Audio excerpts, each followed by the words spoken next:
On Monday, the US Navy did something that has never been done before. The US Navy became the third branch of the military to no longer have a Senate-confirmed leader for the first time in history.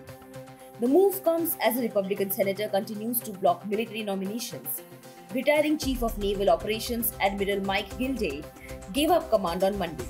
The Navy, Army and Marine Corps are now all without a confirmed leader.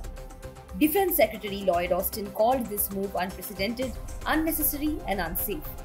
Austin made the statement during a relinquishment ceremony at the Naval Academy at Annapolis in Maryland.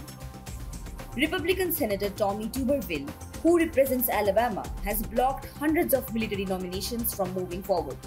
He said that the Pentagon is improperly using government funding to cover travel costs for abortions for service members and their dependents. Lloyd Austin said, and I quote, "This sweeping hold is undermining America's military readiness. It's hindering our ability to retain our very best officers, and it's upending the lives of far too many American military families." US President Joe Biden has nominated Admiral Lisa Franchetti to lead the Navy.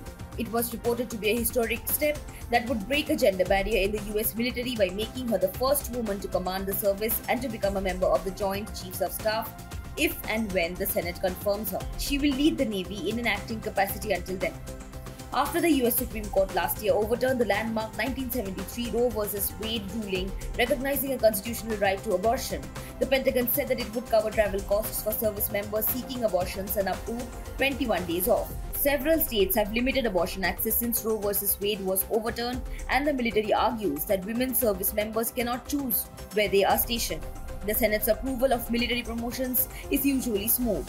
As per reports, Senator Tuberville's hold cannot prevent the Democratic majority Senate from voting on any promotion, but it can drastically slow down the process. Subscribe to One India channel and never miss an update.